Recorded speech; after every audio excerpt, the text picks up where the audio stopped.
Welcome back to AM Northwest on this Halloween. Our next guest found her love for special effects makeup early in life. Since then, she's built a career creating makeup for movies and TV shows like Grimm, The Librarians, and Portlandia. We welcome to the show special effects artist Christina Kortum. Good to have you with us. You are absolutely frightening to look at, I have to say. Oh my gosh. Look, did you do that yourself? I did this morning. How long did that take you? Well, this one only took me about an hour. Yeah, Yeah, wow. It took me about an hour, but it's a full face That's prosthetic. Incredible. Oh, there's a whole prosthetic there's there. a whole prosthetic here. So that's not really me. Incredible. Tell me about how you got started. I understand it was like haunted houses when you were younger. Yeah, I accidentally, I went to a haunted house for fun after work. I was in full costume and they kept telling me to go back to my spot. And I didn't understand what was going on until security stopped me. They thought I was a rogue actor on the loose. And I was like, no, I'm a customer. Yeah. And they were like, well, we thought you worked here because your costume and makeup are so good. And then they were like, do you want to work here? Yeah. Come back tomorrow.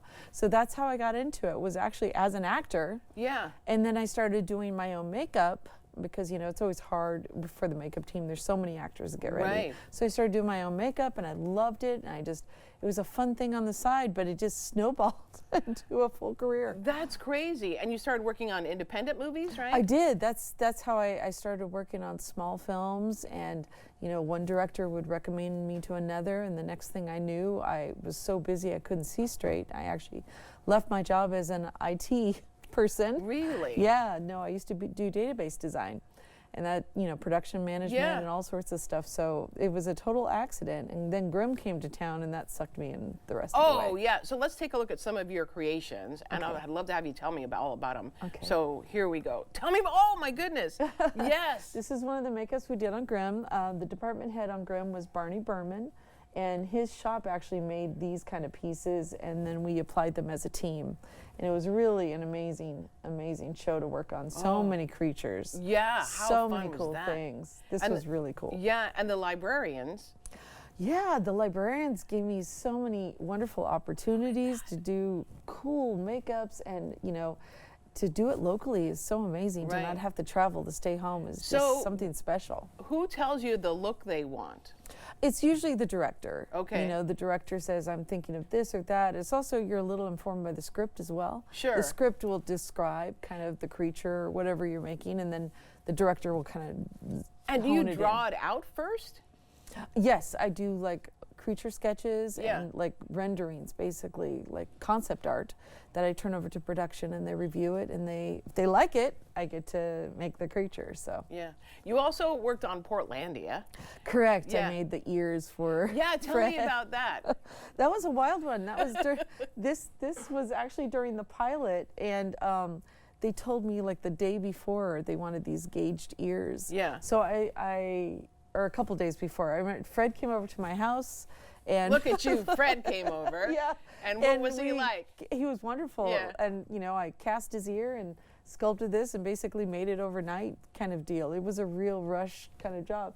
And the joke was, the mold was so slapdash because I did it so quickly. Yeah. But then they went on to use it for season after season after season. It was supposed to be a one-time thing. That's So, funny. so every time I ran it, I was like, if I redo this, they probably won't use it. Yeah, right. Okay, let's take a look at you in motion, you doing your work. Tell me about this. Oh yes, so this is a multi-piece witch makeup for, this is at Underhill Haunted House. So I run the makeup team at Underhill Haunted House, and I'm also co-owner. And this is really fun. This witch makeup you see on all our ads and on the buses in town and stuff like that. And I'm putting it on someone that it wasn't designed for, but because it's a multi-piece makeup, I'm able to overlap it and make it fit. So then taking it off, is it a matter of just peeling off? Oh, no. We have special removers. We use medical grade glue, and we have a special remover to take it off. Oh my, so did you take art classes? I took fine art classes in college. I was a painter, you know what I mean, and just kind of explored. I did a lot of performance installation art. Wow. It was never, I never thought I could have art as a career. Yeah. So this is total accident. Yes. Total. That's amazing. Yeah. So I joke this is my midlife crisis career. It cost about the same as a red sports car, and it's been a lot of fun. That's great. Okay, so tell me about the haunted house because you're raising money for charity. That's right. We're raising money for the Cannon Shakespeare Company. So Underhill Haunted House is in the basement of the Veterans Memorial Coliseum. Wow. And we take over that whole 40,000 square foot basement, and we got 3 attractions down there and a Halloween bazaar. And we are raising money for the Cannon Shakespeare Company and local theater. So you might not see as many of our ads. We are, you know, raising a fundraiser, so we don't have the budget of some of the bigger haunts in town. Right. But we have a lot of people come because word of mouth, and we have a great show and wonderful actors. Yeah. So, oh my, and wonderful work that you do. Yes, we get to do a lot of makeup. Yeah. So it's actually, the haunted house is not only to raise money, but it's also a training ground. So many schools have cut out their theater programs. People don't have a chance to get involved in community theater as much anymore. So we this is perfect vehicle. Exactly. We train people how to make walls, how to do makeup.